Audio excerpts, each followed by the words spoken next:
Hey guys, welcome back to Humanities Corner. Hope you and all is doing well. तो आज के lecture के अंदर हम पढ़ेंगे यार हमारी क्लास 11th की हिस्ट्री की बुक का फर्स्ट चैप्टर जिसका नाम है राइटिंग एंड सिटी लाइफ। एक वन शॉट लेक्चर होगा जिसमें इन डिटेल हम सभी टॉपिक्स को डिस्कस कर रहे होंगे। मैंने ट्राई किया है कि एनसीईआरटी से ही सारा कंटेंट बनाऊं सो दैट हमारी एनसीईआरटी लाइन बाय लाइन कहीं ना कहीं मेजर पॉइंट्स को हम कवर अप कर पा रहे हो, ठीक है। इसके अलावा क्लास 11th की हमारी ज्योग्राफी की और पॉलिटिकल साइंस की प्लेलिस्ट ऑलरेडी साइमल्टेनियसली चल रही है, आप आई बटन पे क्लिक करके उनको एक्सेस कर सकते हो, ठीक है। सेकेंडली यार नोट्स के लिए आपको टेलीग्राम ग्रुप को ज्वाइन करना पड़ेगा। टेलीग्राम हैंडल का नाम है humanities_corner। आप डायरेक्टली भी ज्वाइन कर सकते हो सर्च करके, या फिर आपको डिस्क्रिप्शन बॉक्स में भी लिंक मिलने वाला है, वहाँ से भी उसको एक्सेस कर पाओगे, ठीक है। टेलीग्राम पे आपको सभी सब्जेक्ट्स के नोट्स मिलने वाले हैं, साथ के साथ आप पर्सनली कनेक्ट भी कर सकते हैं। तो मेक श्योर करो वहाँ पे जाकर के आप ग्रुप को ज़रूर से ज्वाइन करो, ठीक है। तो अब बिना किसी देरी के चैप्टर को स्टार्ट करते हैं। बहुत ही सिंपल सॉर्टेड तरीके से मैं चैप्टर को पढ़ाने वाली हूँ, कम से कम समय के अंदर, ठीक है। मैक्सिमम आउटपुट हम निकाल रहे होंगे, राइट। शुरू करते हैं। मेन चैप्टर पे जाने से पहले यार एक टर्म है सिविलाइजेशन, जिसको हम हिंदी में बोलते हैं सभ्यता। इसको समझना बहुत इंपॉर्टेंट है, ठीक है। पहले ह्यूमन बीइंग जो था वो क्या था, वो नॉमैड था, ठीक है। मेनली वो क्या करता था, हंटिंग और गैदरिंग पर ही डिपेंडेंट रहता था, हंटिंग एंड गैदरिंग, ठीक है। वो एक जगह से दूसरी जगह पर ट्रैवल करता था, राइट। हम एक बेसिक आइडिया हमारे माइंड में है, हमने 9th-10th में भी ये चीज़ें डिस्कस की है, ठीक है। लेकिन एक पॉइंट आता है जब जो ह्यूमन होता है वो एग्रीकल्चर को इन्वेंट कर लेता है, ठीक है। और अब वो क्या करता है, वो सेटल डाउन होने लग जाता है। मेजरली जो सेटलमेंट होता है वो रिवर वैलीज के अराउंड होता है, बिकॉज रिवर के पास आपको सारी चीज़ें मिल जाती है, आपको इरीगेशन के लिए पानी मिल जाता है, ठीक है। बेसिक आपकी वाटर से काफ़ी सारी नीड सेटिस्फाई हो जाती है, राइट। तो जब ह्यूमन सेटल होने लग जाता है, उस नॉमैड फेज से बाहर आता है, तो उस फेज को हम बोलते हैं सिविलाइजेशन। क्या वो सिविलाइज्ड हो गया है, सभ्य बन गया है, एक जगह पे रहने लग गया है, उसका एक लाइफस्टाइल है, वहाँ पे अब धीरे धीरे आपका इकोनॉमिक स्ट्रक्चर बनेगा, साथ के साथ आपका पॉलिटिकल स्ट्रक्चर भी डेवलप हो रहा होगा, ठीक है। तो यही लिखा गया है कि एक सिविलाइजेशन की अगर हम बात करें तो एक कॉम्प्लेक्स सोसाइटी जिसके अंदर क्या क्या कैरेक्टरिस्टिक्स होती है कि अब वहाँ पे एक स्टेट बन चुका है, सोशल स्ट्रैटिफिकेशन है, एक सोशल स्ट्रक्चर हमको देखने को मिल रहा है, अर्बनाइजेशन हो गया है और कम्युनिकेशन नेटवर्क्स डेवलप होने लगे हैं, ट्रांसपोर्ट होने लगा है, ट्रेड होने लगा है, ठीक है। नेक्स्ट पॉइंट पे बढ़ते हैं। तो यही लिखा हुआ है कि सिविलाइजेशन के एडिशनल कैरेक्टरिस्टिक्स को अगर हम कहते हैं तो वहाँ पे क्या होगी, खेती चालू हो गई, एग्रीकल्चर स्टार्ट हो गई है, आर्किटेक्चर। अब पहले लोग नॉमैड थे तो झुग्गी झोपड़ियों में अलग अलग जगह पे घर बना करके रहते थे, लेकिन अब क्योंकि उन्हें एक जगह पे सेटल डाउन होना है तो अब वे पक्के घर बनाने लग रहे हैं, ठीक है। ब्रिक्स का यूज हो रहा है, वुड के घर बन रहे हैं, राइट। इंफ्रास्ट्रक्चर बहुत ज़्यादा इंप्रूव हमें देखने को मिल रहा है, टेक्नोलॉजिकल एडवांसमेंट होने लग रही है, टैक्सेशन सिस्टम्स हो रहे हैं, बिकॉज डेफिनेटली अब ट्रेड होगा तो मनी आपका बीच में आएगा, है ना। तो वो जो सिस्टम था वो कहीं ना कहीं इवॉल्व होने लगा है, रूल्स एंड रेगुलेशंस बनने लगे हैं, लेबर के स्पेशलाइजेशन की कैटेगरीज बनने लगे कि एक ब्लैकस्मिथ है, ठीक है, एक क्या है आपका कारपेंटर है। इस तरीके से डिफरेंट डिफरेंट ग्रुप्स एक सोसाइटी जैसी आज हमें देखने को मिलती है, इसकी शुरुआत जो हुई थी उसी फेज को आज हम डिस्कस करने वाले हैं, ठीक है। ओके, तो ओवरव्यू अगर हम लेते हैं तो इस चैप्टर में मेनली हमें मेसोपोटामियन सिविलाइजेशन के बारे में पढ़ना है, राइट। तो मेसोपोटामिया अगर हम देखते हैं तो मेसोपोटामिया वर्ड दो ग्रीक वर्ड से मिलकर बना है। मेसोस का मतलब होता है मिडल एंड पोटामस का मतलब होता है रिवर, यानी वो लैंड जो कहाँ पे लाई करती है, दो रिवर्स के बीच में, एक तरफ है यूफ्रेट्स और एक तरफ है टिग्रिस रिवर। तो ये वाला जो लैंड है इसको हम बोलते हैं मेसोपोटामियन सिविलाइजेशन। जो आज के टाइम पे अगर हम देखते हैं तो इराक का पार्ट है, तो यूरोपियन नेशन का हमें पार्ट है, राइट। जैसे हमारे पास इंडिया में जो हमारी ओल्डेस्ट सिविलाइजेशन हमें देखने को मिली है that is Indus Valley civilization, तो इसी की कंटेम्प्रेरी कहीं ना कहीं मानी जाती है मेसोपोटामियन सिविलाइजेशन, ठीक है।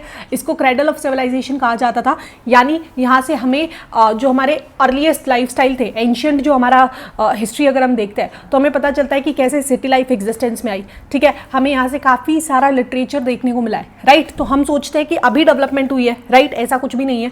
बहुत सारे ऐसे जो आज के टाइम पे अगर हम यूज़ करते हैं, अपना जो हम टाइम कैलकुलेशन यूज़ करते हैं कि एक साल में 12 महीने होते हैं, ठीक है, एक दिन में 24 घंटे होते हैं, एक हफ्ते में 7 दिन होते हैं, ये सब चीज़ें वहाँ से चलती हुई आ रही है, राइट। तो कहीं ना कहीं हम अपने पास्ट के बारे में पढ़ते हैं कि क्या हमारे एंसेस्टर्स रहे, कैसी उनकी हिस्ट्री रही, एंड कैसे आज का जो हमें स्ट्रक्चर देखने को मिलता है, एक सिविलाइज सोसाइटी हमको देखने को मिलती है, उसकी नींव कहाँ से रखी गई थी, ठीक है।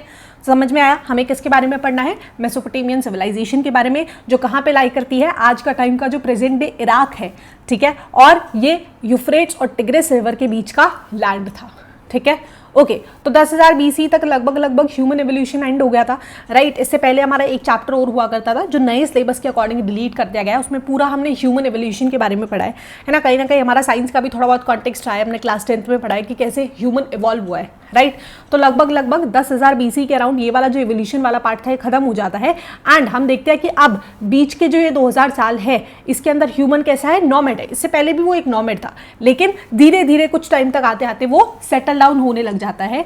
तो लगभग 12,000 BC के अराउंड हमें मेसोपोटामियन सिविलाइजेशन डेवलप होता हुआ दिखाई देने लगता है, ठीक है। शुरू करते हैं। अच्छा, अब हमें इनके बारे में पता कैसे चला, तो 1840s के अंदर, ठीक है, वहाँ पे एक्सकेवेशन स्टार्ट हुआ। कहाँ पे, मेसोपोटामिया में, इराक के अंदर।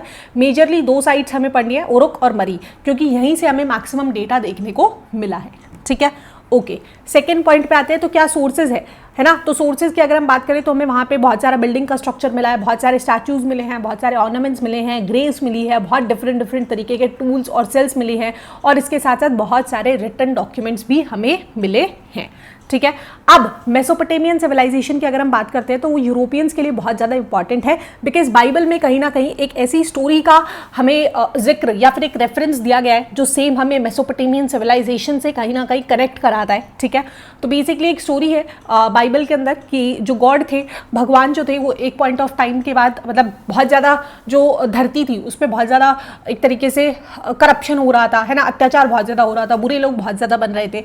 तो वो एक इंसान को चुनते हैं जिसका नाम होता है नोहा, ठीक है। और वो कहते हैं कि अब ये जो पृथ्वी है ये खत्म होने वाली है, इस पे जो लाइफ है वो खत्म होने वाली है। तो नोहा को ये जिम्मेदारी दी जाती है कि आपको जितनी भी नोन स्पीसीज है, भले ही वो एनिमल्स है या ह्यूमंस है ना, उनमें से आपको एक ही जो स्पीसीज का एक एक इंसान या एक एक ऑर्गेनिज्म आपको एक बोट पे लेना है। एंड फिर क्या हुआ था, फ्लड आ गई थी, तो फ्लड के अंदर सब कुछ बह गया था, लेकिन जो नोआ के पास बोट थी जिसमें हर तरीके की स्पीसीज प्रेजेंट थी वो बच जाती है, वो सर्वाइव कर जाती है, ठीक है। तो ऐसी ही सेम स्टोरी हमको मेसोपोटामियन ट्रेडिशन के जो हमें काफ़ी सारे रिटर्न रिसोर्सेज मिले हैं उसमें भी देखने को मिली है। जस्ट सिंपली वहाँ पे जो नाम था प्रिंसिपल कैरेक्टर का वो डिफरेंट था, यहाँ पे ज़िज़ुत्सरा या फिर उत्नापिष्टम नाम था इन कंपेरिजन टू हमारा बाइबल में उसका नाम नोआ दिया गया था, राइट।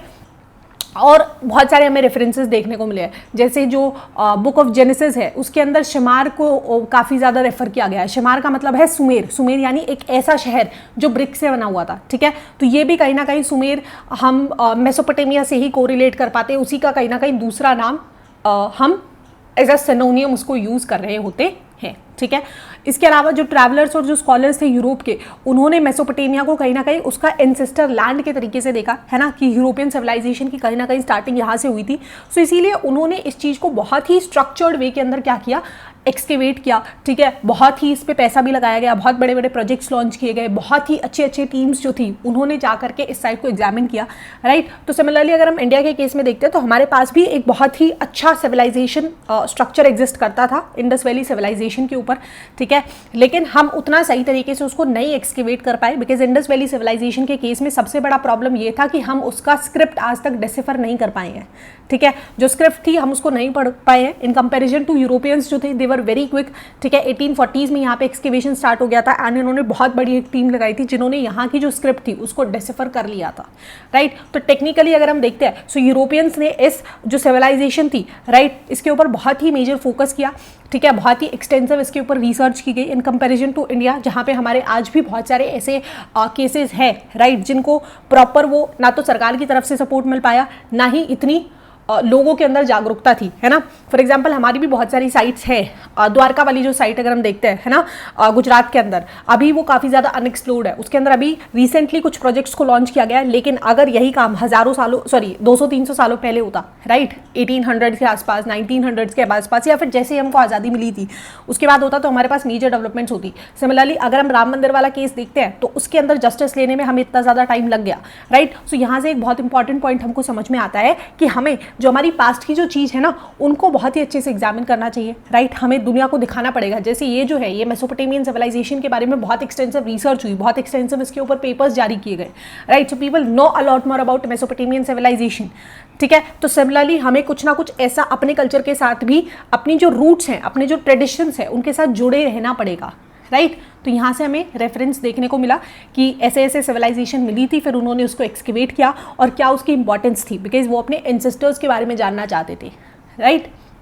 ओके एनीवेज आगे चलते हैं। तो ये एक बेसिक टाइमलाइन है जो हमारे पूरे चैप्टर को हमारे साथ लेकर के चलनी है, ठीक है। तो इसमें लिखा गया है कि लगभग 7000 से 6000 BC के अराउंड मेसोपोटामिया के नदन पार्ट के अंदर एग्रीकल्चर स्टार्ट हो गया था, ठीक है। उसके बाद हम देखेंगे कि धीरे धीरे बहुत सारे टेम्पल्स यहाँ पे बिल्ड किया जाते हैं। टेम्पल्स एक बहुत इंपॉर्टेंट स्ट्रक्चर होते हैं इनकी सोसाइटी का, क्योंकि एक पॉइंट के बाद टेम्पल्स में ही सारा आपका जो काम होता है इंडस्ट्रियलाइजेशन वाला है ना, वो सब होने लगता है।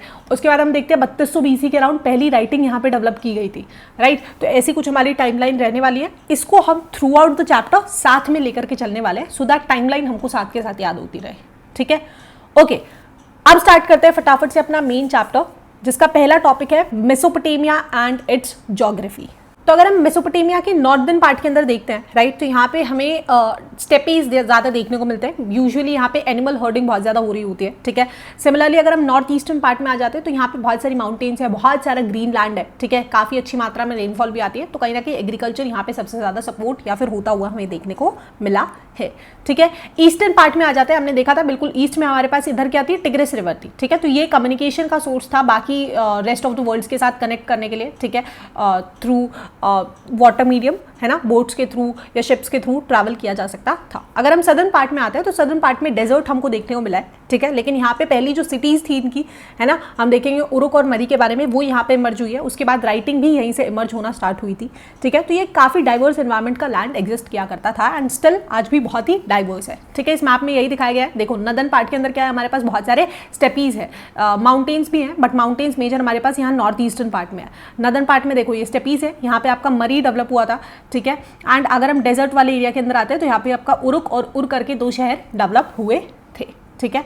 आगे चलते हैं। Okay significance of urbanization. अगर हम अर्बनाइजेशन को सिग्निफिकेंस देखते हैं, हमने पढ़ लिया कि ठीक है ऊपर वाले पार्ट में नोमैडिक हर्डिंग हो रही है, राइट। इधर नदर्न ईस्टर्न पार्ट के अंदर बहुत सारे एग्रीकल्चर हो रहा है। तो क्या यही दो एक्टिविटीज़ थी? नहीं, फूड प्रोडक्शन के अलावा भी बहुत सारी इकोनॉमिक एक्टिविटीज़ थी, जैसे ट्रेड होता था, मैन्युफैक्चरर्स थे, बहुत सारी सर्विस सेक्टर्स आपकी डेवलप हो गई थी, ब्लैक स्मिथ थे, गोल्ड स्मिथ थे, राइट, कारपेंटर्स थे, बहुत डिफरेंट, ठीक है। तो हमें देखने को मिलता है विलेज और सिटी के बीच में कॉन्टिन्यूस इंटरेक्शन होता रहता था, ठीक है। दूसरा देखते हैं interdependence and division of labour, ठीक है। तो ये अब जब लेबर डिवाइड होने लग जाता है ना कि डिफरेंट ग्रुप्स बन जाते हैं, जैसे अगर हम देखो विलेज में और सिटी में क्या डिफरेंस है। सिटी में आपके पास सारी सर्विसेज है, राइट, आपके पास डॉक्टर्स है, आपके पास टीचर्स है, आपके पास लॉयर्स है, आपके पास बैंक्स है, ठीक है, आपके पास स्कूल्स है, आपके पास डिफरेंट सेक्टर्स डेवलप हो गए, राइट। तो जो डिविजन होने लग जाता है ना जब लेबर का है ना या काम का, तो वो मेजर पॉइंट होता है कि वो एक एरिया को अर्बन लाइफस्टाइल के अंदर डेवलप करने लग जाता है, ठीक है। तो फॉर एग्जांपल अगर हम बात करते हैं जो कार्वर होते थे, कार्वर वो लोग हैं जो सिल्स को स्पेशलाइज करते थे। अब सिल्स को हम आगे डिटेल में डिस्कस कर रहे होंगे, बट इस पॉइंट को याद रखना, ठीक है, कि cells is a very important topic, 1-2 number में आ भी सकता है,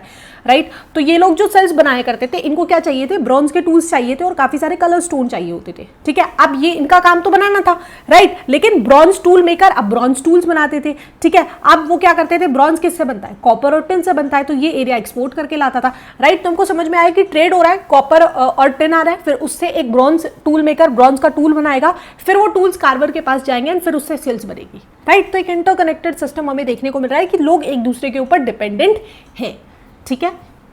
ओके जी, थर्ड देखते हैं कि हमें एक सोशल ऑर्गेनाइजेशन बनती हुई दिख रही थी, है ना। अब बहुत सारी एक्टिविटीज़ हो रही है, ट्रेड हो रहा है, कहीं पे मैन्युफैक्चरिंग हो रही है, कहीं पे सर्विसेज दी जा रही है, तो डेफिनेटली एक सोशल स्ट्रक्चर होगा, है ना, सो दैट चीज़ें स्मूथली फंक्शन हो पाए, है ना, कोऑर्डिनेट कर पाए आप इजीली, सप्लाईज को मैनेज कर पाए एक स्मूथ फंक्शनिंग के लिए, राइट। तो ऐसे सिस्टम में हमें अथॉरिटी का एग्जिस्टेंस आके देखने को मिलता है, राइट। यही सेम चीज़ हमारे यहाँ पे भी होती है कि जैसे जैसे बिजनेस ग्रो होता है, जैसे जैसे सोसाइटी डेवलप करती है, अथॉरिटीज़ बनने लगती है। जिन लोगों के हाथ में ज़्यादा पावर होती है वो ज़्यादा रिस्पॉन्सिबिलिटीज़ लेते हैं, ठीक है, बाकी लोग उनके कमांड को फॉलो करते हैं। लेट्स सपोज एक बिजनेसमैन है, उसके नीचे 10 लोग काम करते हैं, है ना, उसका खुद का अपना अच्छा खासा बिजनेस है, कुछ भी उसने स्टार्ट कर लिया, तो उसके पास अथॉरिटी है, वो कमांड देगा, बाकी लोग फॉलो करेंगे, राइट। तो हमें एक हायरार्किकल स्ट्रक्चर यहाँ पे देखने को मिलता है कि एक ऊपर बॉस बैठा हुआ है, उसके नीचे एक टीम लीड है, फिर एक मैनेजर है, कुछ ऐसा ही स्ट्रक्चर हमें देखने को मिलता है, ठीक है। तो ये भी एक कैरेक्टरिस्टिक होती है जब अर्बनाइजेशन स्टार्ट होता है, ठीक है। अब इसके साथ साथ आपको रिटर्न रिकॉर्ड्स भी चाहिए, है ना, आपको ट्रांजैक्शंस लिखनी है कि कहाँ कहाँ कैसे कैसे पैसा खर्च हुआ, ठीक है। इसके अलावा लॉजिस्टिक्स को भी आपको इफेक्टिवली यूज करना है, राइट। तो रिटर्न रिकॉर्ड की भी हमें इंपॉर्टेंस देखने को मिलती है। ओके अब जो अर्लीस्ट सिटी है मेसोपोटामिया में, यूजुअली वो 3000 BC के अराउंड एग्जिस्ट होना स्टार्ट हुई थी, which is a bronze age. ठीक है, तो कहीं ना कहीं ब्रॉन्ज जो है वो एलॉय है, हमने पढ़ा अभी लास्ट स्लाइड पे भी, कॉपर और टिन से मिलकर के बनता है। ठीक है, तो अब मेसोपोटामियन सिविलाइजेशन के अंदर कॉपर और टिन इतना ज़्यादा नहीं था, वो हमें दूसरे एरियाज से लेकर के आना पड़ता था। ठीक है, ऑफन फ्रॉम ग्रेट डिस्टेंसेस, उसको वहाँ से प्रोक्योर करना पड़ता था, ट्रांसपोर्ट करना पड़ता था।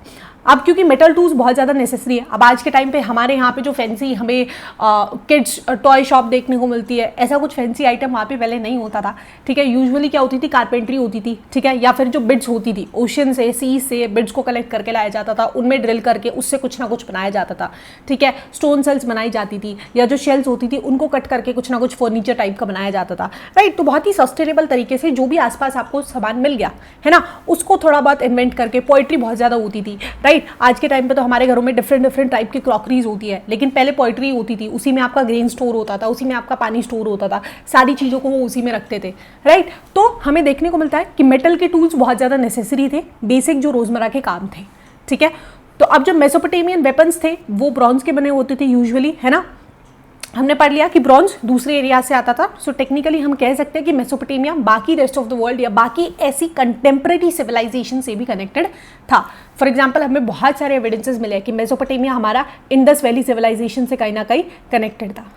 राइट, तो हमें in with in different areas के बीच में जो सिविलाइजेशन है, इनके बीच में भी काफ़ी सारे कनेक्शंस देखने को मिल रहे हैं। ओके, आगे चलते हैं। तो एक हमको ये बॉक्स में दिया हुआ था द वारका हेड, इसमें बेसिकली यही बताया गया है कि एक हमें वुमेन का हेड मिला था, स्कल्पचर मिला था, वाइट मार्बल से बना हुआ था उरुक के अंदर। ठीक है, अब जो इनकी आइज़ है और जो आईब्रोज है उसके अंदर लजूली या लपीज लजूली या फिर वाइट शेल्स लगे हुए हैं। ठीक है, इसके अलावा बिटमैन लगे हुए हैं। तो ये बहुत ही एक्सपेंसिव या लग्जूरियस स्टोन्स माने जाते थे जो दूसरे एरिया से लेकर के आए जाते थे। ठीक है, तो हमें कहीं ना कहीं वही देखने को मिल रहा है कि जो स्कल्पचर के अंदर पहले बात तो जो डिटेलिंग है ना, वो भी धीरे धीरे अपने आर्ट को, आर्किटेक्चर को मॉडिफाई कर रहे थे। आगे जब हम पढ़ेंगे कि जो टेम्पल टाउन्स बन रही थी उसमें बहुत ही एक्सटेंसिव काम होता था, बहुत पैसा लगाया जाता था, डिफरेंट एरिया से सामान को इंपोर्ट करके लाया जाता था। राइट, तो कहीं ना कहीं हमें ये देखने को मिल रहा है कि किस तरीके से वो स्टोन्स को प्रोक्यूर कर रहे हैं दूसरे रीजन से। राइट, कैसे वो ला रहे हैं, फिर उनसे क्या क्या वो कर रहे हैं, है ना। तो सिविलाइजेशन के अंदर हमें काफ़ी सारी चेंजेस यहाँ पे होते हुए दिखाई दे रहे हैं, है ना। कि पहले तो इंसान एक नॉमेड था जो बेचारा अपना गुजारा करने के लिए हंटिंग गैदरिंग करता था। राइट, अब धीरे धीरे उसके जब पैसा आता जा रहा है, अथॉरिटी आती जा रही है, पावर आती जा रही है, तो उसके थोड़े लग्जूरियस शौक भी होते जा रहे हैं। राइट, तो हमको एक सोशल स्ट्रैटिफिकेशन बनता हुआ देखने को मिल रहा है कि एक ऐसा तबका निकल करके आ रहा है हमारी सोसाइटी में से जिसको पावर मिल रही है। राइट, ओके, नेक्स्ट टॉपिक पर चलते हैं। तो that is movement of goods into cities. Right, अब मूवमेंट ऑफ गुड की अगर हम बात करते हैं, मेसोपोटामिया में काफ़ी कम मिनरल हमें देखने को मिलते हैं। ठीक है, आपने पढ़ा कि टूल मेकिंग बहुत ज़्यादा इंपॉर्टेंट था, मेटल के, ब्रोंज के टूल्स वहाँ पे बनाए जाते थे सेल्स बनाने के लिए, इसके अलावा बिड्स को वो ड्रिल करने के लिए। राइट, तो कहीं ना कहीं स्कार्सिटी थी, इसीलिए ट्रेड नेटवर्क हमको देखने को मिलता है। ठीक है, अब ट्रेड किस किस चीज़ में होता था, टेक्सटाइल्स में होता था, इसके अलावा एग्रीकल्चर प्रोडक्ट्स का होता था, है ना, बिकॉज एग्रीकल्चर अच्छी खासी होती थी। वुड का होता था, मेटल्स का, कि एग्रीकल्चर प्रोडक्ट के बदले में आपने ग्रेन दे दिया तो बदले में आपको मेटल मिल गया, शेल मिल गई, स्टोन्स मिल गए डिफरेंट रीजन से, कहाँ से, टर्की से, ईरान से, या फिर अक्रॉस द गल्फ। ठीक है, ओके, अब जो सदर्न मेसोपोटामिया है वहाँ से हमको एविडेंसेस मिलते हैं कि मेजरली जो ट्रेड था वो यहाँ से इनिशिएट हुआ होगा। ठीक है, बिकॉज उसी के जस्ट पास में हमारे पास टिग्रिस रिवर भी पड़ रही है ईस्ट के अंदर। ठीक है, एंड हमने पढ़ा कि जो सिटीज़ थी वो सदर्न मेसोपोटामिया में एस्टैब्लिश होना स्टार्ट हुई थी सबसे पहले, इसीलिए वहाँ पे हमें सबसे पहले ट्रेड के एविडेंसेस देखने को मिले हैं, क्योंकि वहाँ पे आपके पास सरप्लस मात्रा में टेक्सटाइल भी थी और एग्रीकल्चर प्रोड्यूस भी हुआ करता था। ठीक है, अब ट्रेड करना है तो आपको एक सोशल स्ट्रक्चर चाहिए, डेफिनेटली मर्चेंट्स होते हैं, डिफरेंट ग्रुप्स होते हैं, अब कोई ना कोई तो लीड करेगा ना। राइट, अगर आपको बोट भी लेके जानी है, शिप भी लेके जानी है, तो उस पर भी आपका एक पूरा सोशल स्ट्रक्चर होता है कि कौन किसको गवर्न करने वाला है, फिर आपको दूसरे एरिया में जाकर के उनके साथ नेगोशिएट करना है, बातचीत करनी है, ट्रेड करना है ना। तो इसीलिए आपको एक्सचेंजेस को मैनेज करने के लिए एक इफेक्टिव सोशल ऑर्गेनाइजेशन स्ट्रक्चर या डायरेक्शन रिक्वायर्ड होती थी। ठीक है, आया समझ में। आगे चलते हैं। ठीक है, हमने देख लिया कि ट्रेड क्यों करना है, बिकॉज आपके पास सारे रिसोर्सेज नहीं है। अब ट्रेड होगा कैसे। अब एफिशिएंट ट्रेड की अगर हम बात, ट्रांसपोर्टेशन की अगर हम बात करते हैं तो यूजुअली पहले वाटर से ही ट्रांसपोर्टेशन होता था, क्योंकि एक तो ये कॉस्ट इफेक्टिव था। ठीक है, आप बोट्स को या बागेजेस को लेकर के जा सकते थे, है ना, कंपेयर टू अगर आप लैंड के थ्रू जाएंगे, एनिमल्स वगैरह को लेकर के जाएंगे तो बीच बीच में आपको एनिमल्स को फीड भी कराना पड़ेगा और भी बहुत सारी रिक्वायरमेंट्स होती है। तो कंपेरेटिवली ये एक सस्ता टिकाऊ हमारे पास मीडियम अवेलेबल था, ठीक है।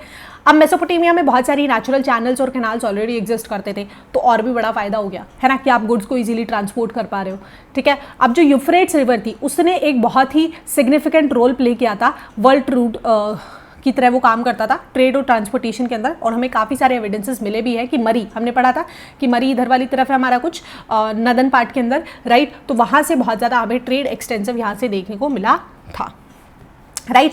आगे चलते हैं, हमने पढ़ लिया कि अच्छा कैसे कैसे सोशल स्ट्रक्चर डेवलप होने लगा, एग्रीकल्चर के बिसाइड और भी डिफरेंट प्रोफेशंस वहाँ पे डेवलप होने लगे, है ना, आपके टूल मेकर्स डेवलप होने लगे, इसके अलावा आपके बिड से कुछ ना कुछ फर्नीचर बनाए जाते थे, शेल से, राइट। तो हमने पढ़ा कि धीरे धीरे एक सोशल स्ट्रक्चर हमारा एग्जिस्टेंस में आ रहा है ना, कि हम क्या कर रहे हैं, हम पहले डिफरेंट प्रोफेशंस को अडॉप्ट कर रहे हैं, ठीक है। उनको अडॉप्ट करने के लिए हमने क्या किया, अब हमने ट्रेड बहुत ज़्यादा स्टार्ट कर दिया है, राइट, ट्रेड कर दिया है, ट्रांसपोर्ट कर दिया है, ऑलरेडी हमारा एक सोशल स्ट्रक्चर डेवलप होने लगा है जिसमें अथॉरिटी भी हमको देखने को मिल रही है, पावर पॉलिटिक्स भी हमको देखने को मिल रही है, राइट। तो अब इन सब चीज़ों में हमको एक पॉइंट के बाद रियलाइज होता है कि राइटिंग की बहुत ज़्यादा इंपॉर्टेंस है। अब आपको रिकॉर्ड्स भी रखने हैं, ट्रांजेक्शन्स भी रखनी है, कुछ इंपॉर्टेंट डिटेल्स को भी सेव करके रखना है, राइट। तो लगभग 3200 BC के अराउंड हमारा राइटिंग इमरजेंस में आने लगता है, ठीक है। कैसे आता है, पहले पिक्चर के जैसे साइंस और नंबर्स बनाए जाते हैं, ठीक है।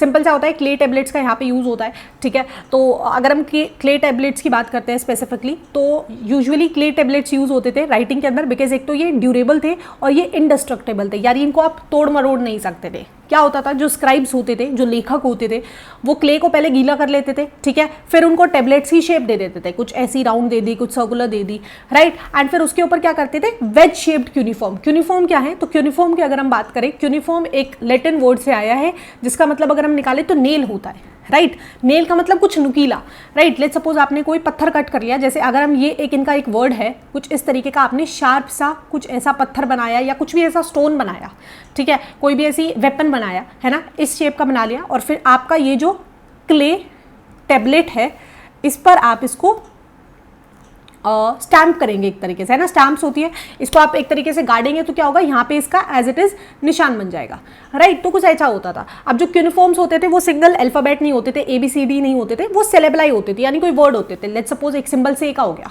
ठीक है, एक सिंबल पुट का हो गया, राइट। तो जो मेसोपोटामियन स्क्राइब्स होते थे उनको ऐसे हजारों बहुत सारे साइंस याद करने पड़ते थे, ठीक है, एंड फिर फटाफट से वो क्या करते थे, क्ले को गीला करते थे, उसको थोड़ी देर सुखाते थे, उसको शेप देते थे, फिर वो जो क्यूनिफॉर्म होता था उस पर्टिकुलर शेप का, उसको फटाफट से उसके ऊपर गाड़ देते थे, वेज कर देते थे, ठीक है। तो कहीं ना कहीं राइटिंग अगर हम देखते हैं तो ये एक स्किल्ड क्राफ्ट है और ये एक इंटेलेक्चुअल अचीवमेंट माना जाता था जो भी इसको सीखता था, because it is a long process, right. आपको बहुत सारे सिंबल्स भी याद करने हैं, है ना। तो ऐसा कुछ सिस्टम हमें देखने को मिलता था और हर एक ट्रांजेक्शन के लिए एक सेपरेट टेबलेट आपको देखने को मिलती थी। इसीलिए हमें बहुत सारे टेबलेट्स मेसोपोटामियन सिविलाइजेशन में मिले हैं जब हमने वहाँ पे डिटेल्ड एक्सकेवेशन किया है तो, ठीक है। अगर हम अर्ली राइटिंग्स देखते हैं, इनिशियली राइटिंग को इन्वेंट किया गया था बिकॉज डॉक्यूमेंट करनी थी आपको ट्रांजैक्शंस, है ना, कि गुड्स कितना आया कितना गया, है ना, उस सब को लेकर के, राइट। तो रिकॉर्ड कीपिंग जो था वो इनिशियल हमारी रिक्वायरमेंट थी जिसके लिए राइटिंग को डेवलप किया गया और यूज़ किया गया, ठीक है। तो कुछ ऐसी 5000 हमको लिस्ट मिली है जिसके अंदर ऑक्शन, फिक्सेस, ब्रेड्स या फिर ऐसे बहुत सारे आइटम्स के नाम लिखे हुए हैं जिनका कहीं ना कहीं हमें कॉन्स्टेंटली एक ट्रांसपोर्टेशन देखने को मिलता था, ठीक है। आ गया यहाँ तक समझ में, राइट। क्ले टेबलेट देखो ऐसा दिखा हुआ है, एग्जाम्पल भी दिया हुआ है कि क्ले को आपने गीला किया, उसके बाद आपने क्यूनिफॉर्म्स को इनके ऊपर स्टक कर दिया, स्टैम्प की तरह है बेसिकली, राइट। तो हमें यहाँ पे एक मैथमेटिकल एक्सरसाइज देखने को मिल रही है ना, ट्राइंगल्स हमें बनती हुई दिख रही है, स्क्वायर्स हमको बनते हुए दिख रही है, देखो ट्राइंगल्स काफ़ी सारी शेप्स, राइट। तो हमको देखने को मिलता है कि अच्छा भैया उन्होंने काफ़ी अच्छा खासा डेवलपमेंट कर लिया था, ट्रेड वो लोग कर रहे हैं, सोशल स्ट्रक्चर उनका बन गया है, इसके अलावा डिफरेंट एक्टिविटीज़ वो कर रहे हैं, अभी हम आगे डिटेल में डिस्कस करने वाले हैं, उरुक और मरी को जब हम डिस्कस करेंगे, राइटिंग उन्होंने डेवलप कर रही है ना। तो एक बेसिक स्ट्रक्चर हमको बनता हुआ दिखाई दे रहा है कि कैसे एक सोसाइटी फंक्शन कर रही है ना। जब उनको राइटिंग की ज़रूरत हुई तो उन्होंने राइटिंग को भी इन्वेंट कर लिया, राइट। जब उनको ट्रांसपोर्टेशन की ज़रूरत हुई तो उन्होंने नेचुरल जो कैनाल्स थे, शिप्स बनाई, बोट्स बनाई, उनके थ्रू ट्रैवल करना स्टार्ट किया, ठीक है। इवोल्यूशन ऑफ राइटिंग, अब राइटिंग काफ़ी हद तक यहाँ पे बहुत ज़्यादा इवॉल्व हुई है। 2600 BC के अराउंड जो language writing evolve into cuneiform script के अंदर, ठीक है। लैंग्वेज उस टाइम तक कौन सी यूज़ होती थी, सुमेरियन यूज़ होती थी। इनको 1 मार्क के लिए याद रखो, है ना, राइटिंग के ऊपर क्वेश्चन भी आ सकता है आपके पास पूरा कि क्यूनिफॉर्म्स क्या है, क्या क्ले टेबलेट्स है, कैसे वहाँ पर राइटिंग इवॉल्व हुई, राइट, क्या रिक्वायरमेंट थी, है ना। तो इस तरीके का आ सकता है। अब जो राइटिंग थी, अब पहले तो रिकॉर्ड कीपिंग के लिए वो मेजरली होती थी, उसके बाद धीरे धीरे उसका जो एरिया था वो और भी हमें एक्सपैंड होता हुआ देखने को लगता है। अब क्या था, लोगों ने डिक्शनरीज बनाना स्टार्ट कर दी, है ना, कि वो डिक्शनरीज बन गई, वो भी हमको बहुत सारे एविडेंसेस मिले हैं, राइट। लीगल डॉक्यूमेंट्स, अब बहुत सारे, अगर आपने लैंड ट्रांसफर करनी है ना, लैंड को ट्रांसफर किया, आपने बेचा है, खरीदा है, उसके लिए अब आपके पास एक रिटर्न प्रूफ हो गया, ठीक है। रॉयल डीड्स, यानी जनरेशन टू जनरेशन जो भी डीड्स बन रही है ना, रॉयल फैमिलीज की, उनको डॉक्यूमेंट करने लग गए। अगर लॉज के अंदर कुछ भी चेंजेस आया है तो उनको लिखने लग गए, राइट। तो अब धीरे धीरे वो समझ रहे हैं कि राइटिंग का सिर्फ काम हमारा रिकॉर्ड कीपिंग तक नहीं है, और भी बहुत सारे ऐसे काम हैं जिसके अंदर हम यूज कर सकते हैं, जो कहीं ना कहीं एक ऑथेंटिसिटी बढ़ाते हैं हमारे सोशल स्ट्रक्चर की, राइट। अगर आपके पास लीगल डॉक्यूमेंट्स हैं, है ना, तो अब आप देखते हो कि काम कितना ज्यादा स्मूथली हो गया है, कोई भी लड़ाई झगड़ा नहीं है, आपको लैंड ट्रांसफर के आपके पास रिकॉर्ड्स हैं, है ना।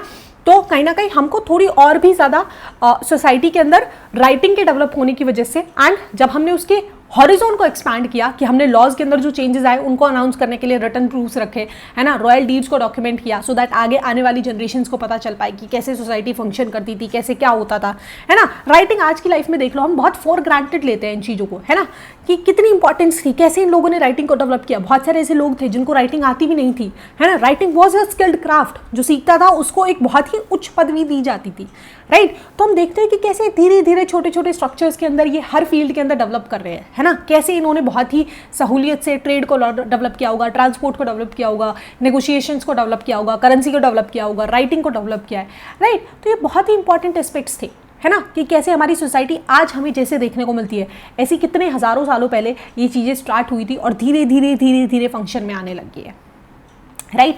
एनीवेज आगे देखते हैं लैंग्वेज शिफ्ट। तो सुमेरियन जो है वो अर्लीस्ट नॉन लैंग्वेज अभी तक की मेसोपोटामिया की, उसके बाद एक नई लैंग्वेज आती है अक्केडियन, जो 2400 BC के अराउंड आती है, ठीक है। अब जो क्यूनिफॉर्म राइटिंग थी वो अभी भी अक्केडियन लैंग्वेज के अंदर चल रही थी, लगभग 2000 सालों तक चलती है, ठीक है। उसके बाद फर्स्ट सेंचुरी CE के अंदर तक चलती है। तो हमें क्यूनिफॉर्म्स की लॉन्गेटिविटी और अडेप्टेबिलिटी देखने को मिलती है, कि भले ही एक थोड़ा सा आउटडेटेड या ओल्ड ट्रेडिशन मेथड था जिसमें बहुत ज़्यादा टाइम लगता था, लेकिन काफ़ी अच्छे लंबे टाइम तक वो सर्वाइव किया है, ठीक है। आगे चलते हैं द यूज़ ऑफ राइटिंग। तो यहाँ पे एक बेसिकली लिखा गया है कि एक इमरकर नाम के एक राजा हुआ करते थे, probably earliest non ruler of the earth, ठीक है। एंड उनको एसोसिएट किया जाता है कि उन्होंने सुमेर का जो पहला ट्रेड था, यानी मेसोपोटामियन सिविलाइजेशन का पहला जो ट्रेड था उसको एग्जिस्टेंस में लाया था। What happened was he wanted lapis lazuli, again एक प्रेशियस मेटल था और एक बहुत ही ब्यूटिफिकेशन, अपने टेम्पल के ब्यूटिफाई करने के लिए डिफरेंट इनको मेटल्स या बहुत ही सुंदर वाले महंगे वाले एक्सपेंसिव स्टोन्स चाहिए थे, जो यहाँ पे एग्जिस्ट नहीं करते थे। एक अराटा नाम का एक लैंड था जो काफ़ी दूर पड़ता था, उधर था, ठीक है। तो वो अपने एक मैसेंजर को भेजते हैं कि आप जाइए लेकर के आइए। अब मैसेंजर एक बार जाता है, वो नहीं जा पाता है, नहीं क्रॉस कर पाता है। दूसरी बार जाता है, वो जाता है बट वहां जाके मैसेज भूल जाता है। तीसरी बार जाता है, वो जाकर के कुछ उल्टा सीधा बोल देता है ना। तो बहुत ज्यादा डिफिकल्टी हो रही थी। तो अब अमरकर ने कहा भाई ऐसे तो काम नहीं चलेगा, है ना। वो क्या करते हैं, यहाँ पे कहते हैं कि हम ऐसा करते हैं, हम कुछ लिख करके भेजते हैं, ठीक है। तो उन्होंने एक रिटर्न मैसेज भेजा, राइट। एंड यहीं से कहीं ना कहीं मेसोपोटामिया में राइटिंग की शुरुआत हमें होने को देखने को मिलती है। एंड फिर कहा जाता है कि जब अराटा के रूलर ने इसको एग्जामिन किया तो वो बहुत शॉक हो गए कि ऐसा भी कुछ हो सकता है, रिटर्न टाइप का, राइट। तो ऐसा कुछ हमको एविडेंस दिया जाता है। तो इस पॉइंट में यही है कि हम इसको मेसोपोटामियन सिविलाइजेशन के अंदर जब काफ़ी सारी राइटिंग्स मिली तो उन्हीं में से ऐसा कुछ स्टोरी हमको देखने को मिला है। बट हमारे राइटर कहते हैं कि इनको हम ऐसे पूरा ट्रुथ नहीं मान सकते, ऑल्दो हम ये इन्फर कर सकते हैं कि मे बी किंग्स जो थे उन्होंने ही ट्रेड और राइटिंग को ऑर्गेनाइज करना स्टार्ट किया था, एंड धीरे धीरे वो एक सोशल नॉर्म बनता हुआ चला गया, ठीक है। आगे चलते हैं, नेक्स्ट टॉपिक आता है urbanization in southern Mesopotamia, temples and kings. अब हमें 2 से 3 टाउन्स के बारे में पढ़ना है जो बहुत इंपॉर्टेंट है, यहाँ से आपके 8 नंबर वाले या 6 नंबर वाले क्वेश्चंस बनते हैं, ठीक है। अर्बनाइजेशन देखते हैं अगर हम सदर्न मेसोपोटामिया में, तो हमको अर्लीस्ट सिटीज में 3 तरीके की सिटीज देखने को मिलती थी। सबसे पहला यूजुअली जो टेम्पल्स के अराउंड डेवलप होती थी, फॉर एग्जाम्पल उरुक, ठीक है। दूसरा जो ट्रेड सेंटर्स थी जैसे कि मरी, एंड तीसरी हमारी कुछ इंपीरियल सिटीज होती थी, यानी जिसके ऊपर कोई ना कोई आकर के कंट्रोल करता रहता था। ऐसा कुछ हमको स्ट्रक्चर देखने को मिलता है, ठीक है। 1 बाय 1 डिस्कस करते हैं। सबसे पहले सिटीज अराउंड टेम्पल को अगर हम डिस्कस करते हैं तो टेम्पल क्या होते थे, हमको पता है कि एक स्मॉल श्राइन है, ठीक है, अनबेक्ड ब्रिक्स का बना हुआ है, राइट। उस टाइम पे इतना एडवांस हमारा स्ट्रक्चर नहीं था, राइट। तो ये क्या थे, गॉड के रेजिडेंट माने जाते थे, है ना, भगवान का एक तरीके से दरबार माना जाता है, राइट। तो और इनके एक गॉड का नाम है जो मून गॉड इनको एसोसिएट करते थे, दूसरा इनाना जिनकी गॉडेस है लव की और वॉर की, और इनाना दोनों नाम को याद रखना, MCQ के पर्सपेक्टिव थे, ठीक है। अब क्या होता था, इनको यूजुअली आपके जो ग्रेन्स ग्रेन्स है, कर्ड है, फिश है, जो भी आपके पास आइटम्स अवेलेबल होते थे, लोग इनको आकर के टेम्पल के अंदर ऑफर करते थे, ठीक है। तो कहीं ना कहीं गॉड को ही थ्योरेटिकल ऑनर मानते थे एग्रीकल्चर का और गुड्स का, right. So they were very grateful and वो मानते थे कि कोई ना कोई ऐसी पावर एग्जिस्ट करती है जो हमारे ऊपर अपनी कृपा बनाए हुए है, ठीक है। तो इसीलिए वो कहते थे कि जो भी एग्रीकल्चर हमारे पास है, गुड्स हमारे पास है, ये इन्हीं की दया से है ना। तो वो उन्हीं को डिवोट करते थे। सबसे पहले लेट्स सपोज अगर एग्रीकल्चर हुई है तो उसका जो पहला आपका फ्रेश मील होगा वो उनको जाकर के डिवोट कर रहे होते थे, ठीक है। अब धीरे धीरे जो टेम्पल्स थे वो बड़े होते गए विद टाइम, ठीक है, एंड वो अर्बन इंस्टीट्यूट्स बन गए। यानी एक पॉइंट के बाद यहीं पे आपकी ऑयल प्रेसिंग हो रही है, ग्रेन्स जो ग्राइंड कर रहे हैं, है ना, आप ग्रेन्स निकाल करके लाए हो, उसके बाद उनको पीसा जाता है ना, वो भी वहीं पे हो रहा है। स्पिनिंग हो गई, वीविंग हो गई, वो सब टेम्पल्स के अंदर होने लग गई, जो भी बेसिक एक्टिविटीज होती थी, ठीक है। इसके अलावा यहाँ तक कि जो स्टोरेज होता था, है ना, आपने कोई प्रोडक्शन यूनिट बनाई, आपका ग्रेन है, उसको भी वहीं पे स्टोर करने लग गए। ट्रेड अलॉटमेंट, इन सब के जो रिटर्न रिकॉर्ड्स थे ये भी टेम्पल्स में रखने लग गए, राइट। तो हमने देखा कि टेम्पल्स को इन्होंने अपना एक सोशल स्ट्रक्चर बना लिया है जहां पे इनका इंडस्ट्रियलाइजेशन भी चल रहा है, ठीक है, इनकी रिकॉर्ड कीपिंग भी चल रही है, इनकी बेसिक बातचीत भी यहीं पे हो रही है ना। ये टेम्पल का हमें एग्जाम्पल दिया हुआ है कि डिफरेंट डिफरेंट कॉर्टयार्ड्स है, तो अलग अलग एरियाज के अंदर बहुत सारी औरतें हैं, वो बैठ करके अपना काम कर रही है ना। सिमिलरली बहुत सारे मेन्स हैं जो ट्रेड के अंदर इंडल्ज हुए हुए हैं, राइट। तो ऐसे ओपन कोर्टयार्ड्स हमें देखने को मिलते थे जिसमें काफी सारे इन एंड आउट स्पेसेस होते थे, ठीक है। विद टाइम ये स्ट्रक्चर हमें ग्रो होता हुआ देखने को मिला है, ठीक है। अब हमें रिपीटेड कॉन्फ्लिक्ट्स देखने को मिलती थी। अब वही है, जैसे जैसे स्ट्रक्चर बन रहा है तो पावर का खेल आ रहा है, एंड पावर का खेल जब आता है, एक पॉलिटिकल स्ट्रक्चर जब बनता है तो बहुत सारी कॉन्फ्लिक्ट्स होती है पावर को लेकर के, ठीक है। अब यूजुअली दो तरीके की प्रॉब्लम थी। एक तो थी नेचुरल प्रॉब्लम की फ्लड आ जाती थी, तो हमें बहुत सारे एविडेंसेस मिले हैं कि लोगों ने अपने विलेजेस को रीलोकेट किया है, दूसरी जगह पर पे जाकर के वो शिफ्ट हुए हैं, ठीक है। दूसरा मैनमेड में क्या होता था, अनफेयर डिवीजन ऑफ पावर। पानी ऊपर की तरफ से आ रहा होता था अप फील्ड पे, तो लोग यहीं पे उसको स्टॉप कर लेते थे, नीचे जाने ही नहीं देते थे, ठीक है। दूसरा neglect to clean slate, again वही कि वाटर फ्लोज को जो पानी होता था या कचरा कूड़ा होता था वो भर जाता था, ठीक है, उसको कोई साफ नहीं करता था, तो अगेन उससे कंफ्लिक्ट के हमें रीजंस देखने को मिलते थे, राइट। तो अब धीरे धीरे क्या होने लगा, पावर आने लगा, पॉलिटिकल सेटअप हमको बनता हुआ दिखाई देता है, पॉलिटिकल सेटअप एस्टैब्लिश होने लगता है ना। इससे पहले हम ऑलरेडी पढ़ चुके हैं कि हमारी इकोनॉमी ऑलरेडी बन चुकी है, राइट। हमारा जो सोसाइटी है यानी एक सोशल स्ट्रक्चर है वो ऑलरेडी बनने लग गया है, राइट। तो अब पॉलिटिकल सेटअप की जब बात आती है तो बहुत सारे चीफ्स होते हैं, लड़ाई झगड़े होते हैं, डिफरेंट ग्रुप्स बनते हैं, है ना। एक जो चीफ होता है एक एरिया का, वो दूसरे एरिया पे जाकर के रेड करने लगता है, राइट। तो चीफ जो अब सक्सीड करते थे, अब लेट्स सपोज यहाँ पे जो रेड किया, यहाँ से जो भी सामान लूटा उसको ला करके वो अपने फॉलोअर्स में, अपने लोगों के अंदर एम्प्लॉय कर देते थे, तो यहाँ से बहुत सारे सर्वेंट्स को ले जाते थे बंदी बना करके, ठीक है।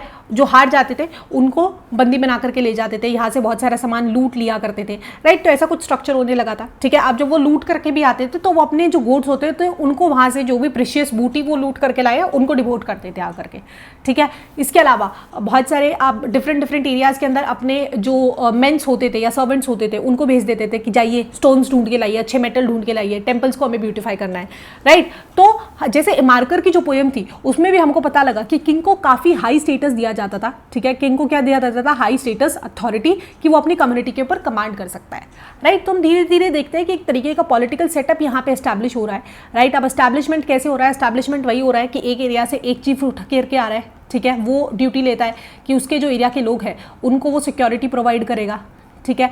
फिर क्या करते हैं, वो दूसरे एरिया पे रेड करके लाते हैं तो उस सामान को विद इन अपनी कम्युनिटी में डिस्ट्रीब्यूट करता है, राइट। तो कहीं ना कहीं यहाँ पे हमें एक अथॉरिटी बनती हुई दिखाई देने को मिलती है, ठीक है। ओके, अब उरुक के बारे में पढ़ते हैं, अर्लियर टेम्पल टाउन। तो एक्सपेंशन की अगर हम बात करते हैं तो यूजुअली जो सिटी थी वहाँ पे लोग आसपास रहना पसंद करते थे सो दैट वो सेफ रह पाए। हमने पढ़ा कि चीफ का सिस्टम चल रहा था, लोग एक दूसरे के एरिया पे जाकर के रेड करते थे, ठीक है। अब अगर हम साइज देखते हैं so it grew from 250 hectares to 400 hectares in just 200 years. 2800 BC के अंदर 400 हेक्टेयर तक ये ग्रो कर गई थी, ठीक है।